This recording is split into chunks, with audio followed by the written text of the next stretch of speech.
At its absolute peak, this single retail giant commanded 1% of the entire United States gross domestic product.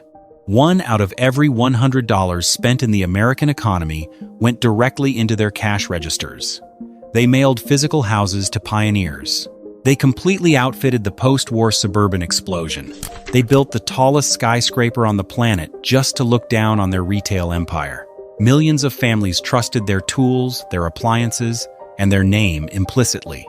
Then the executives decided serving customers was not enough.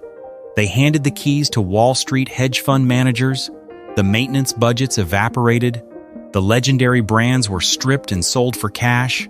The ceilings leaked, the shelves emptied, and the stores went completely dark. How does a corporate titan that literally built the American middle class end up drowning in bankruptcy, leaving behind nothing but cracked asphalt and abandoned concrete mausoleums? Chapter 1. The Watch and the Catalog. Rural America in the late 19th century was a place of deep isolation. If you lived on a farm in Minnesota or Iowa in the 1880s, your world ended at the local general store. The store owner held absolute power over your livelihood. He decided the price of sugar, the cost of a plow, and the interest rate on your credit. There were no alternatives. The supply chain was a slow, expensive grind of middlemen, each taking their cut before a product ever reached the wooden shelves of a rural outpost. Farmers knew they were being overcharged, but geography kept them trapped. The railroad tracks stretched across the country, but they were mostly lines of transit for bulk goods, not lines of access for ordinary people. That isolation was a structural economic reality waiting for someone to exploit a crack in the system. In 1886, that crack appeared in the form of a 23-year-old railroad station agent named Richard Warren Sears. He was stationed in North Redwood, Minnesota, a tiny stop on the Minneapolis and St. Louis Railway. His job was to handle the telegraph and manage freight. It was a quiet existence until a local jeweler refused to accept a shipment of gold-filled watches from a Chicago wholesaler. The wholesaler did not want to pay the freight to ship them back. Sears saw an opportunity. He bought the unwanted watches at a steep discount and immediately looked for buyers. He knew exactly who had cash and a need for reliable timekeeping. Railroad workers lived and died by the clock, and Sears used the telegraph wires to communicate with other station agents up and down the line. He offered them the watches at a price that undercut the local stores, but still left him a massive profit. The inventory vanished. Sears ordered more. Within months, he had made enough money to quit his railroad job and start the R.W. Sears Watch Company. Moving his operations to Chicago in 1887, Sears needed technical help. Selling watches was profitable, but repairing them built long-term trust. He placed an advertisement for a watchmaker, and a quiet, methodical man named Alva Curtis Roebuck answered. They were complete opposites. Sears was a relentless promoter who wrote copy that bordered on fiction.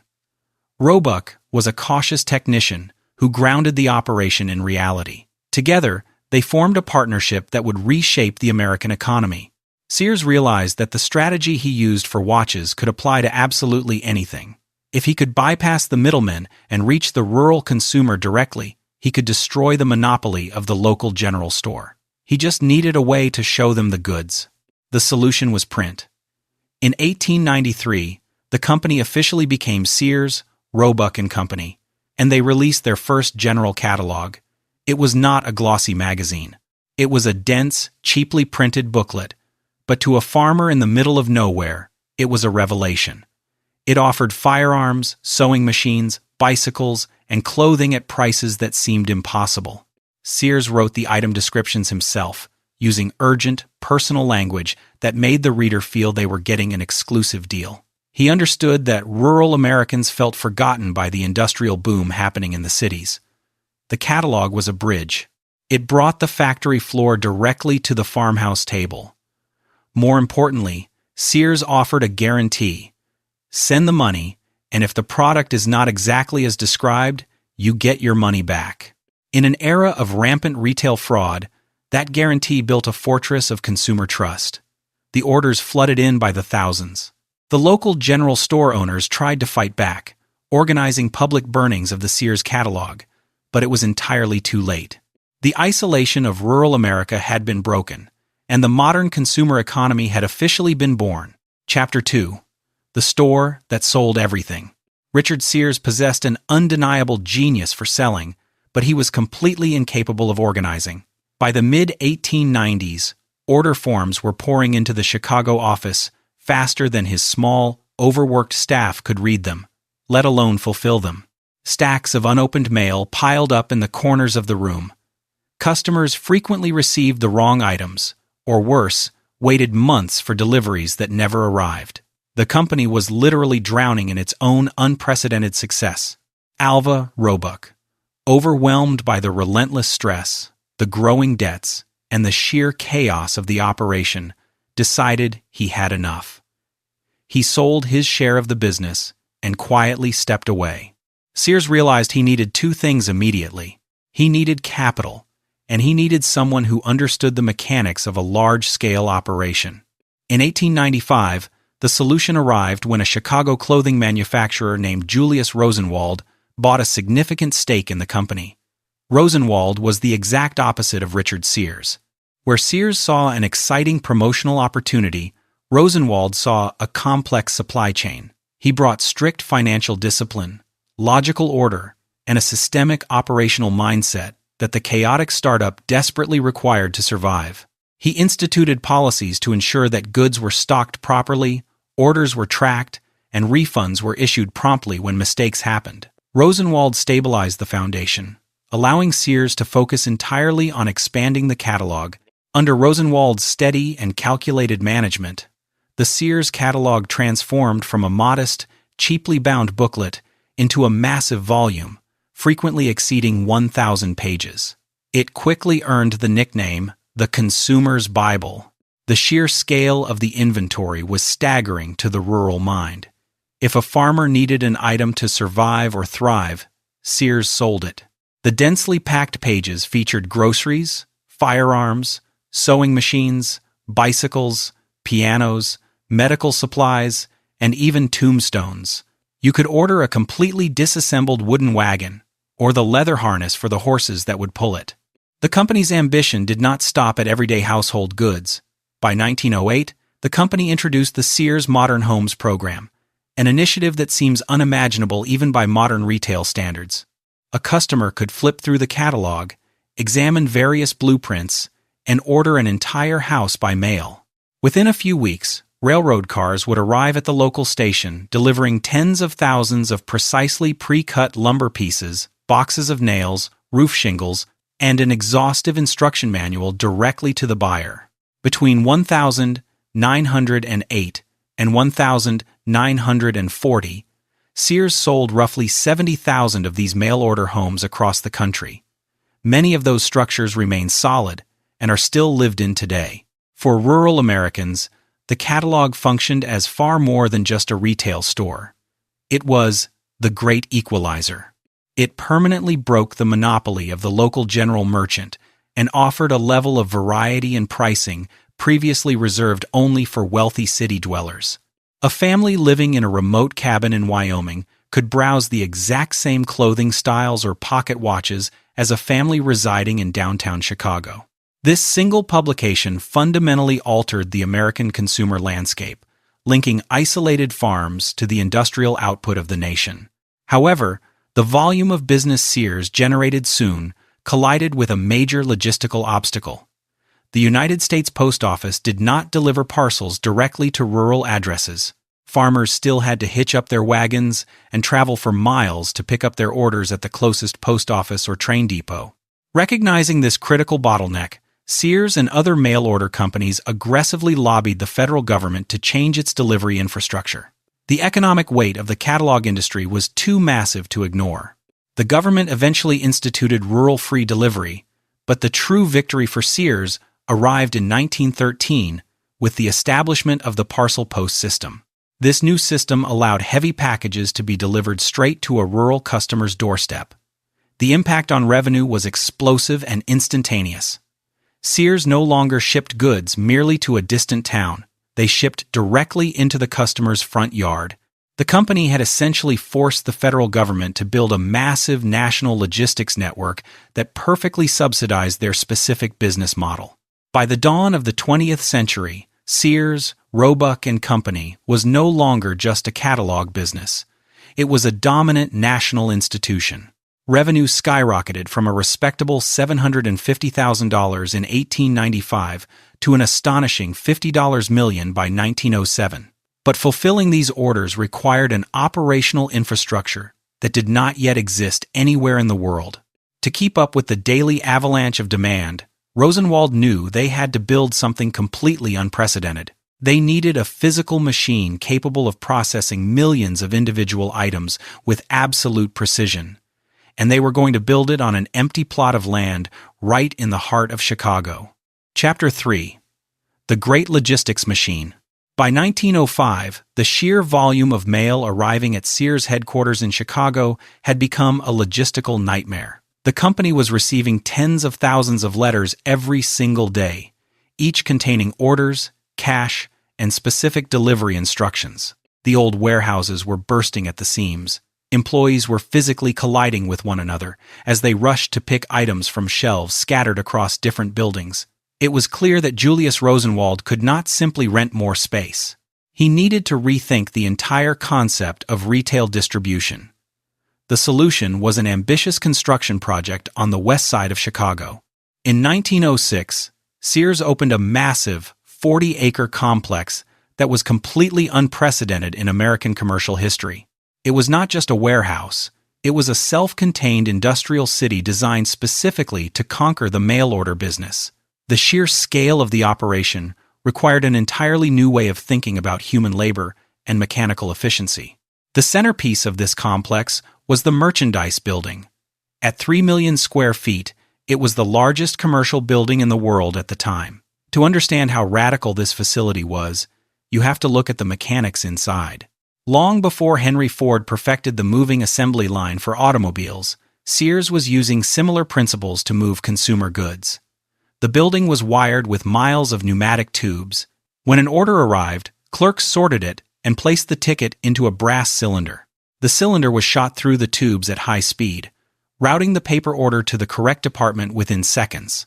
From there, the physical gathering of items began. Instead of having one person walk around picking up everything a single customer ordered, the process was divided. Workers in different departments placed individual items onto a sprawling network of conveyor belts and gravity chutes. These belts ran continuously through the massive structure, carrying everything from cast iron pans to delicate sewing needles down toward the central shipping room. It was a constant flow of merchandise powered by gravity and electric motors.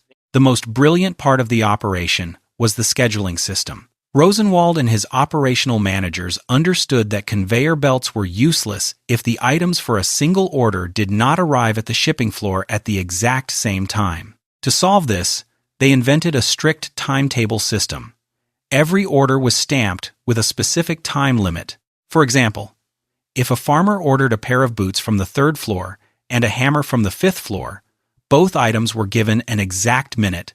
They had to arrive at the central assembly room. Workers were trained to pull items and drop them onto the chutes right on schedule. If an item arrived late, the worker responsible was tracked down and penalized. This relentless synchronization allowed Sears to process over 100,000 orders in a single day with astonishing accuracy. They were executing complex logistics entirely with paper, gravity, and human discipline.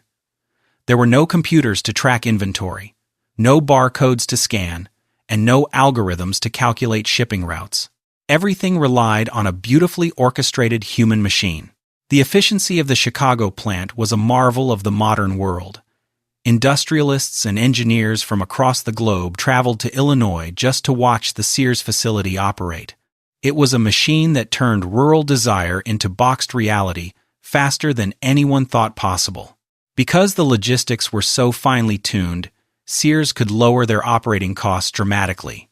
Those savings were passed directly to the consumer in the form of lower prices in the catalog.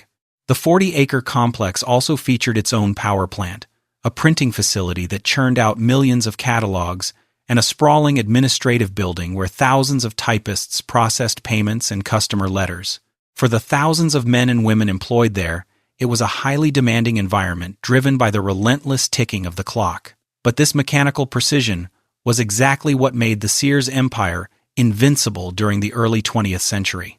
They had built a system that could deliver the Industrial Revolution to the doorstep of every rural American. The company had mastered the mail-order universe. However, the world outside their factories was about to shift, and the rural isolation that built their fortune was slowly disappearing. Chapter 4. The Shift to the City. Julius Rosenwald built a mail-order empire that catered perfectly to rural America. But by the 1920s, the demographics of the United States were fundamentally shifting. The 1920 census revealed a monumental change. For the first time in the history of the nation, more Americans lived in urban areas than in rural communities. The physical isolation that had made the Sears catalog an absolute necessity was slowly eroding across the country. New roads were being paved at an astonishing rate.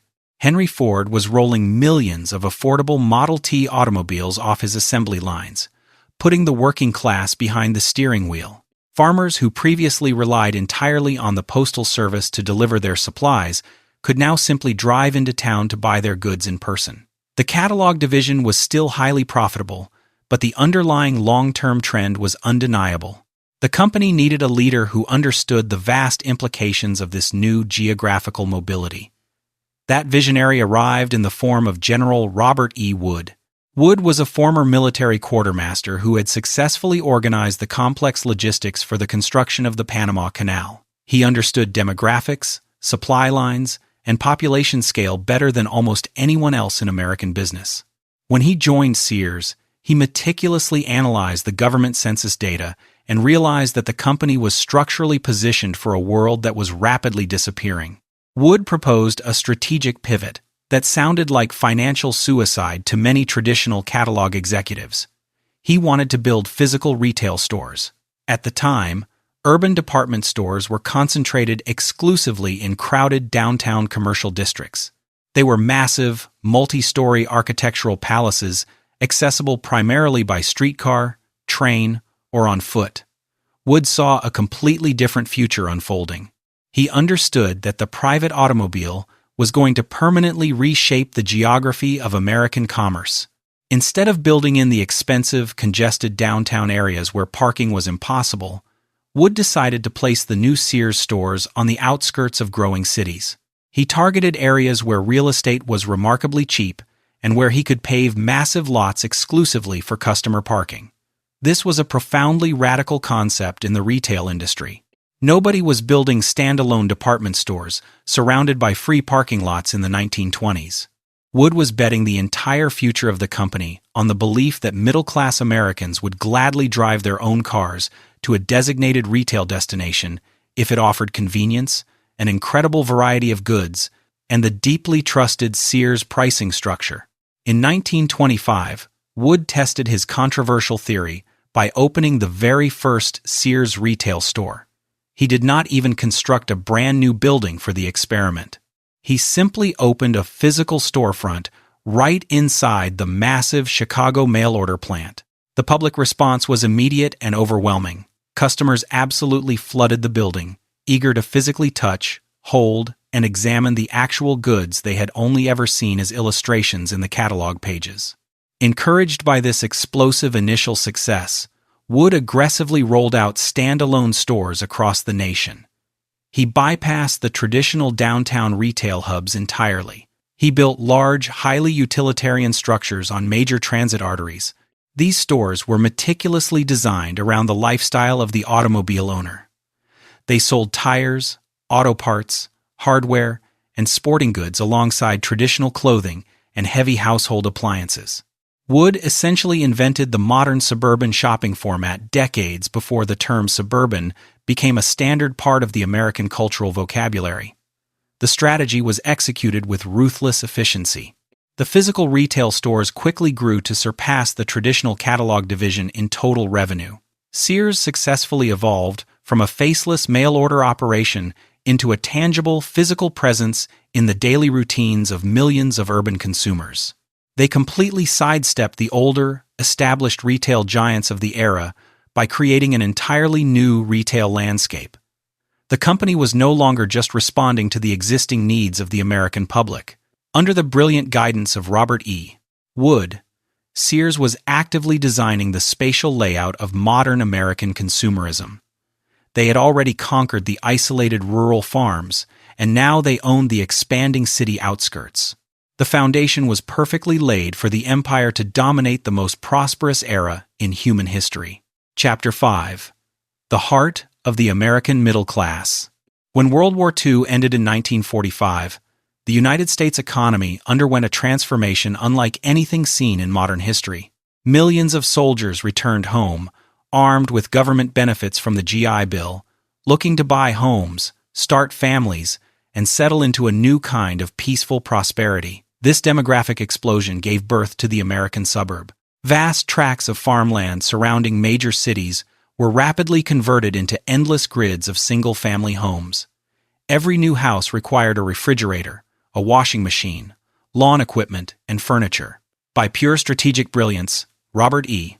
Wood had already positioned Sears, Roebuck and Co. perfectly to capture this unprecedented wave of consumer spending. The stores he had built on the outskirts of cities during the 1920s and 1930s were now sitting directly in the center of the greatest suburban expansion in human history. Sears became the undisputed epicenter of middle-class life. It was the default destination for almost every material need an American family could imagine. However, the company did not achieve this level of dominance merely by acting as a middleman for other manufacturers. The true genius of the post-war era for Sears was the development and aggressive promotion of its own exclusive in-house brands. They realized that if they could control the manufacturing quality and put their own trusted name on a product, they could command absolute consumer loyalty. For the garage and the workbench, they offered craftsman tools. The marketing proposition was remarkably simple but devastatingly effective. If a craftsman hand tool ever broke, you could walk into any Sears store in the country and they would hand you a brand new one, no questions asked, without requiring a receipt. For a generation of men who were personally maintaining their own suburban homes and automobiles, that lifetime guarantee forged an unbreakable bond of trust. Craftsman became synonymous with American reliability. Inside the house, the Kenmore brand ruled the kitchen and the laundry room. Sears understood that the post-war family was looking for convenience and modern technology. Kenmore washing machines, dryers, and stoves were heavily marketed as labor-saving devices that defined the modern middle-class standard of living.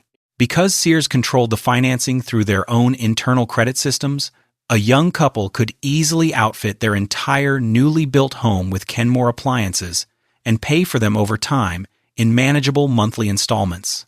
For the driveway, Sears introduced the Die Hard battery, marketed as a product so tough it could start a car in the most brutal winter conditions. Together, Craftsman, Kenmore, and Die Hard formed a powerful trinity of retail brands. They were not just products on a shelf. They were institutional pillars of the American household. Consumers trusted these names implicitly because they trusted Sears implicitly. A family might buy their children's school clothes, a set of tires, a lawn mower, and a vacuum cleaner, all in a single Saturday trip to the local store. The scale of this retail operation is difficult to comprehend by today's fragmented market standards. At the height of its power, Sears was selling a massive percentage of all the clothing, appliances, and hardware bought in the United States. They had their own credit operation, effectively functioning as one of the largest consumer banks in the nation. Furthermore, the company established Allstate Insurance, originally created just to sell auto insurance through the mail, which eventually grew into a financial titan of its own right. By the late 1960s, Sears had evolved into an economic leviathan. It was the largest and most powerful retailer on the planet. Its sales accounted for roughly 1% of the entire gross domestic product of the United States. To put that into perspective, 1 out of every $100 spent in the entire American economy was spent at a Sears store. They dictated terms to their suppliers, shaped national consumer trends, and seemed to operate completely beyond the reach of any traditional competitor. Sears was not just participating in the American dream. They were the ones selling it, financing it, and delivering it. They stood at the absolute pinnacle of global commerce, looking down at an empire that appeared totally invincible. Chapter 6. The Peak of Hubris. By the late 1960s, Sears was not just a retail company. It operated like a sovereign economic state. The executives running the organization felt entirely invincible. They had successfully conquered rural America with their massive catalog and completely dominated the growing suburbs with their sprawling physical department stores. To solidify their status as the undisputed kings of American commerce, the board of directors decided they needed a monument. They wanted a permanent physical structure that would clearly reflect their absolute dominance over the retail industry. In 1969, Sears announced plans to build a new corporate headquarters in downtown Chicago. It would not just be a large office building. They commissioned a structure designed specifically to be the tallest building in the world. Completed in 1973, the Sears Tower was an architectural marvel of its era. It soared 110 stories into the sky, a massive black monolith of steel and glass that entirely dominated the Chicago skyline. It housed thousands of Sears employees, consolidating their vast administrative apparatus into one central location. From the outside, the tower served as the ultimate symbol of corporate triumph. It projected strength, permanence, and endless prosperity. But inside the building, the sheer scale of the structure began to mirror a fatal flaw rapidly developing within the company culture. As the top executives moved into their luxurious offices on the highest floors, a profound disconnect occurred. They were literally and figuratively operating in the clouds, completely insulated from the reality of the retail floor. The men running Sears no longer walked the aisles of their own stores. They did not interact with the everyday customers who were buying Craftsman wrenches or Kenmore washing machines. Instead, they managed the company through endless layers of middle management, relying entirely on abstract reports and complex financial projections. The corporate culture became deeply bureaucratic. Decision-making slowed to a crawl. A simple change in merchandise strategy required months of committee meetings and formal approvals. The internal structure of the company devolved into a sprawling web of rival fiefdoms. Department heads fought viciously over catalog pages and floor space, prioritizing their own internal metrics over the actual needs of the consumer. The buyers who selected the merchandise were no longer taking risks or responding to new market trends. They simply reordered the same items year after year, assuming the Sears brand name alone was enough to guarantee consistent sales. The stores themselves began to look dated and tired. The lighting was often dim, the product displays were uninspired, and the legendary customer service began to slip as payrolls were tightened to boost quarterly profits. Because they believed they had perfected the retail model, the executives at Sears simply stopped innovating. They assumed the American consumer would always come to them because they always had. This blinding arrogance created a massive blind spot. While Sears focused on managing its existing suburban empire and enjoying the view from the top of the world, a new breed of competitors was quietly gathering strength in the exact places Sears had ignored. The pricing strategy became their most glaring weakness. Sears had always been known for offering tremendous value, but to maintain the profit margins required to support their massive corporate overhead, they began to slowly raise their everyday prices. They relied heavily on frequent promotional sales events to drive traffic, accidentally training their customers to only buy items when they were artificially discounted. Exactly as the Sears Tower was opening its doors to the public in 1973, the foundation of their retail empire began to fracture. In the small, rural towns that Sears had largely abandoned in favor of the wealthy suburbs, a man named Sam Walton was building a highly efficient network of discount stores called Walmart. At the exact same time, Kmart was aggressively expanding its national footprint, offering lower prices and a much faster, streamlined shopping experience. These new discount retailers were lean, hungry, and entirely focused on undercutting Sears on price. The executives sitting on the 110th floor of the Sears Tower simply did not see them as a legitimate threat. They laughed at the idea that a small regional operation out of Arkansas could ever challenge the greatest retail machine in human history. That specific arrogance would prove to be the most expensive mistake the company ever made. Chapter 7. The Wall Street Invasion. As the 20th century closed, the retail environment that Sears had so perfectly mastered began to fracture. The physical geography of commerce was changing yet again. Walmart had optimized the global supply chain, offering everyday low prices that Sears simply could not match. Target had successfully captured the younger suburban demographic with inexpensive but trendy merchandise. And quietly, in the background, a digital revolution was brewing as Amazon began training the public to buy goods through a computer screen. Sears was caught entirely off guard. Burdened by massive corporate overhead, aging real estate, and a bureaucratic culture that resisted change, the company watched its market share evaporate. The once mighty giant was bleeding cash. It was no longer viewed as an untouchable retail institution. It was now seen as a vulnerable target, ripe for extraction by Wall Street. The architect of this new era was not a merchant or a store manager. His name was Eddie Lampert, a highly successful hedge fund manager with a reputation for brilliant financial engineering. Lampert did not come from the world of retail. He came from the world of algorithms, distressed debt, and capital allocation.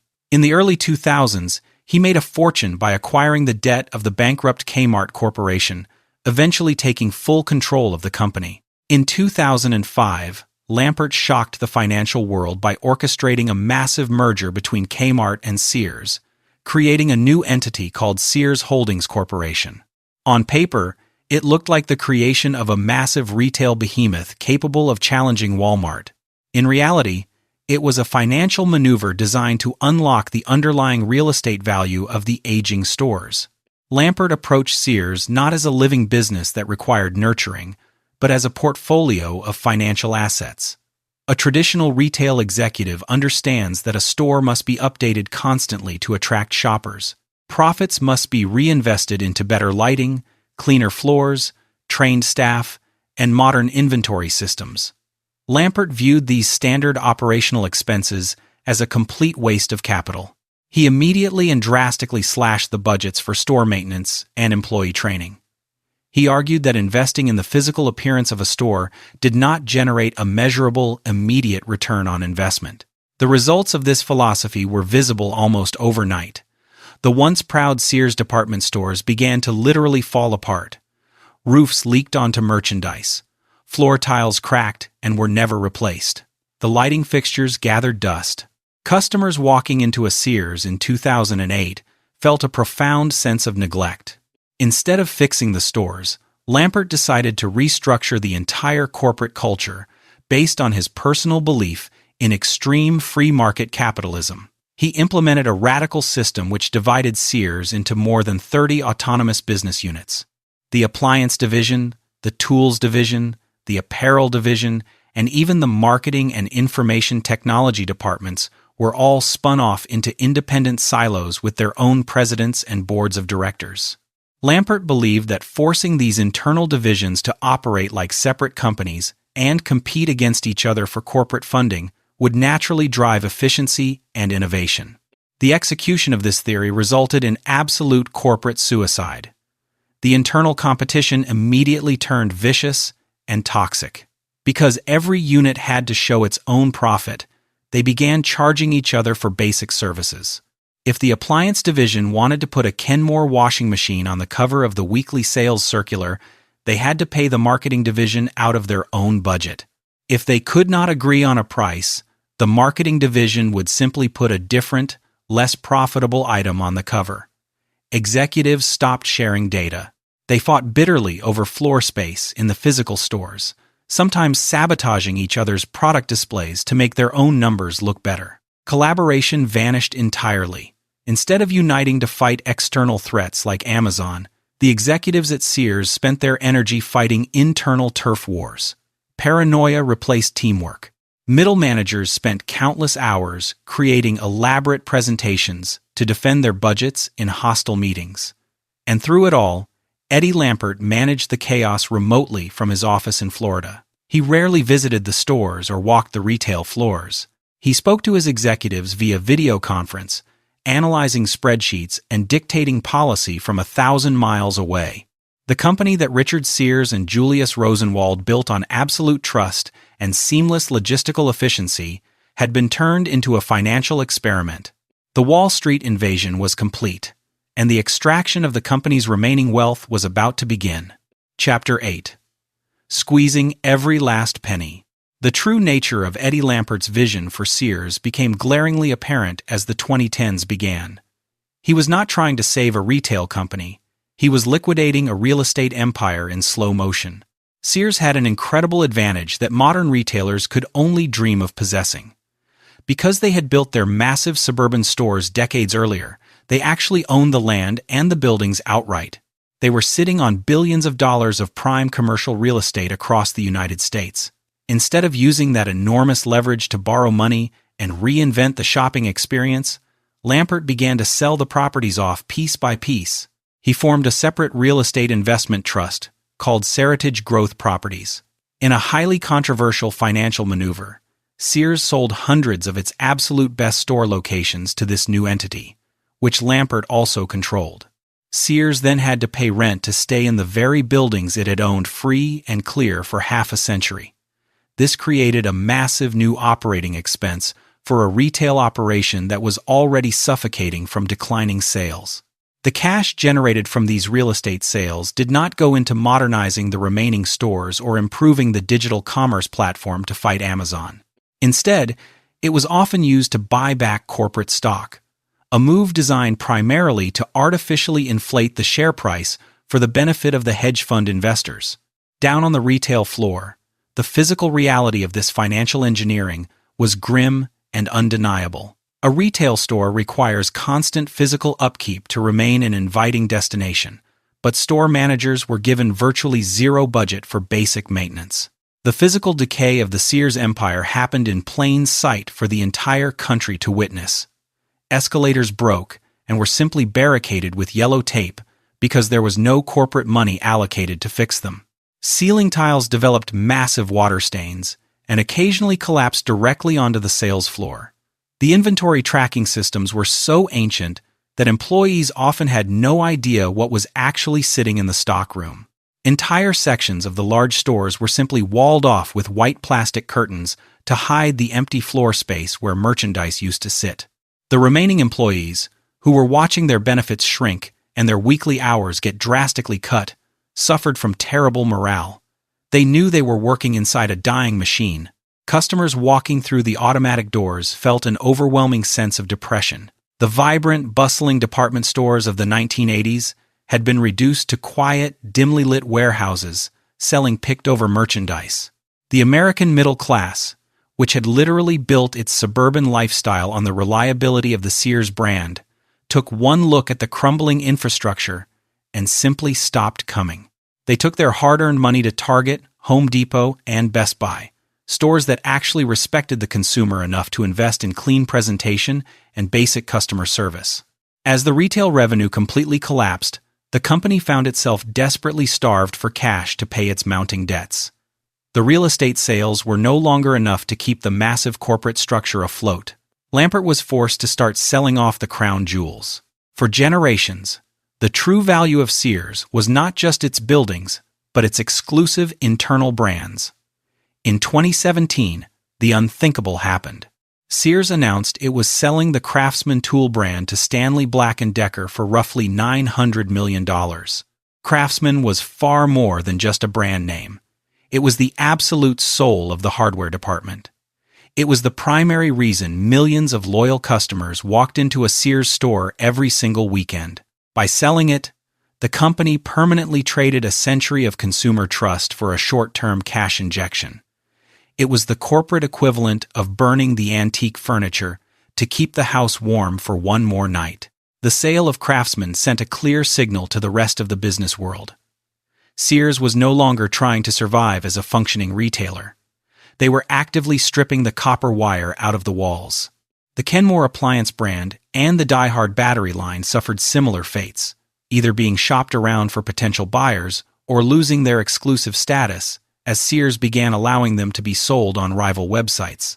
The proprietary items that had made Sears a mandatory destination for the American family were suddenly available everywhere, removing the last remaining incentive for anyone to visit the physical stores. The executives had successfully engineered a system where the company had absolutely no unique value proposition left. They had taken a retail giant that once accounted for 1% of the national economy and slowly carved it into pieces to satisfy the demands of complex financial instruments. The stores were empty, the iconic brands were gone, and the end was rapidly approaching. Chapter 9. The Abandoned Parking Lots. The relationship between a retailer and its customers is ultimately built on mutual respect. For over a century, the American middle class gave Sears their absolute loyalty because the company consistently delivered quality and reliability. But by the middle of the 2010s, that respect had entirely evaporated. Families who had purchased their first washing machines, their first tool sets, and their children's school clothes at the local Sears store could no longer ignore the depressing reality of the physical buildings. The stores smelled musty. The shelves were sparsely populated with unfamiliar, low-quality brands. The checkout lines were unstaffed. Walking into a Sears had once been a weekly suburban ritual. It now felt like walking through a retail graveyard. The customers made the only logical choice available to them. They stopped driving to the mall and took their money elsewhere. This mass exodus created a devastating ripple effect across the entire country. The architecture of the American indoor shopping mall was specifically designed around the concept of anchor stores. A mall developer would secure a massive retailer like Sears to occupy one end of the massive building, knowing that the sheer volume of foot traffic generated by that anchor would sustain all the smaller specialty shops in the middle corridors. Sears was the gravitational pull that kept the local mall ecosystem alive. When the company began closing hundreds of locations to satisfy its endless need for cash, it ripped the anchor out of these communities. Without Sears bringing in thousands of shoppers every weekend, the smaller surrounding stores quickly starved. The shoe stores, the food court vendors, and the local clothing boutiques folded one by one. Malls that had served as the vibrant social centers of suburban towns for 40 years suddenly went dark. The massive concrete buildings sat empty, surrounded by acres of asphalt parking lots that slowly cracked under the weather and filled with tall weeds. The collapse of Sears was not just an isolated corporate failure. It acted as an economic wrecking ball that destroyed local retail economies from coast to coast. Inside the company, the situation was catastrophic. Going out of business sales became the permanent operating state of the brand. Thousands of retail workers, many of whom had dedicated 20 or 30 years of their lives to the company, found themselves hanging bright yellow liquidation banners over the faded blue corporate logos. The human cost of the financial engineering was staggering. Store employees watched their weekly hours get cut, their health benefits disappear, and their promised severance packages shrink to almost nothing. At the exact same time, the top executives managing the decline were legally approving millions of dollars in retention bonuses for themselves to stay with the sinking ship. The contrast between the wealthy executives in the boardroom and the struggling workers on the sales floor was a brutal display of modern corporate priorities. The financial maneuvers orchestrated by Eddie Lampert could only delay the inevitable for so long. You cannot save a retail business without actually selling consumer goods. Suppliers and manufacturers recognized the terminal state of the company and began to panic. Appliance makers and clothing brands refused to ship new products to Sears unless they were paid in cash up front. They knew that if they extended credit, they would never see that money again. The supply chain completely froze. By the fall of 2018, the company had completely run out of options, assets, and time.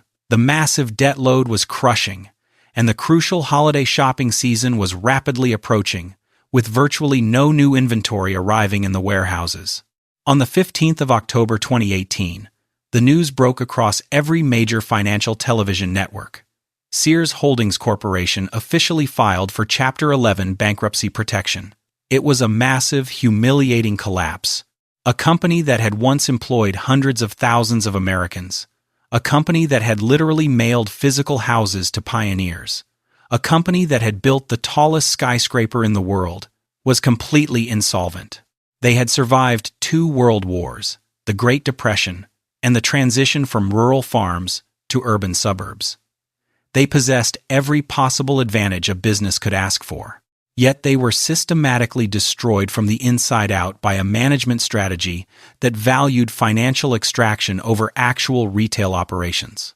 The bankruptcy filing was not a surprise to anyone who had been paying attention, but it was a deeply bitter moment in American business history. The empire had officially fallen. Chapter 10. The Legacy of the Destroyer. Today, if you drive through the suburban edges of almost any major American city, you will eventually encounter the remains. They stand like concrete mausoleums at the far ends of quiet, struggling shopping malls. The massive rectangular buildings are stripped of their signage, but the faint, ghostly outline of the Sears logo is often still visible, permanently burned into the brickwork by decades of sunlight.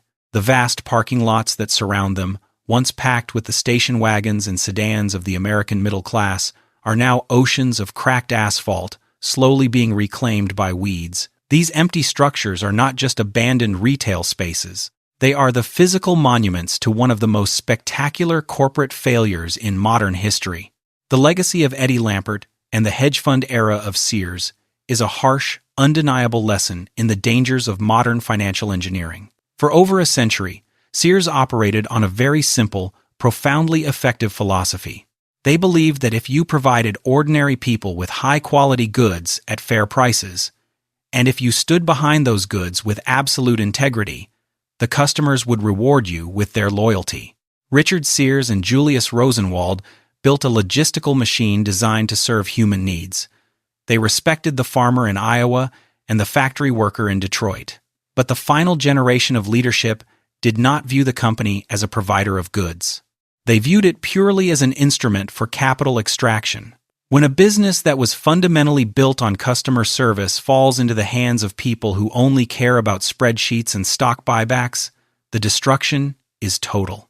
The tragedy of Sears is not that it failed to adapt to the internet age. Many traditional retailers struggled with the rise of digital commerce. The tragedy is that Sears possessed every possible resource required to make that transition successfully. They had a trusted national brand, a massive distribution network, and billions of dollars in real estate assets. They essentially invented the concept of remote shopping with their catalogs a century before the internet even existed.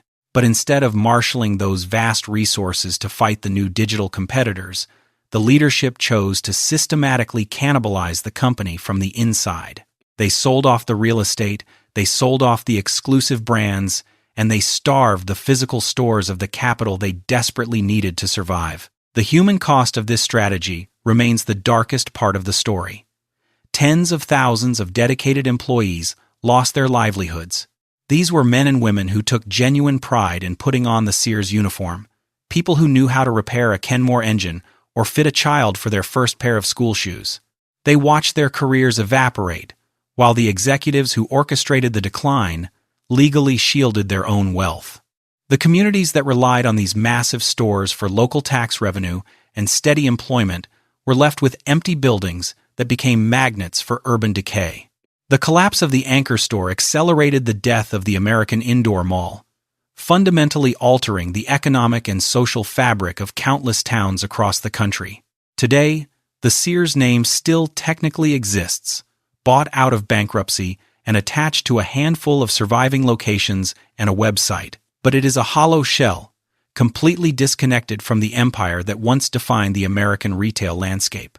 The true legacy of the company does not live in boardrooms or financial filings. It lives in the quiet corners of American homes. Walk into almost any garage or basement in the United States, and you will likely find a heavy steel toolbox. Open the drawers, and sitting among the modern, cheaply made imported tools, you will find a solid steel wrench or a heavy-duty socket set stamped with the craftsman name. It might be scratched, slightly rusted, and worn smooth by decades of use. That piece of metal is a silent witness to a time when an American company promised to build something that would last a lifetime, and actually meant it. The empire that forged that tool is gone, destroyed by the very financial systems it helped to create. But the wrench remains, a quiet reminder of the retail titan that once sold everything, conquered the country, and ultimately sold its own soul.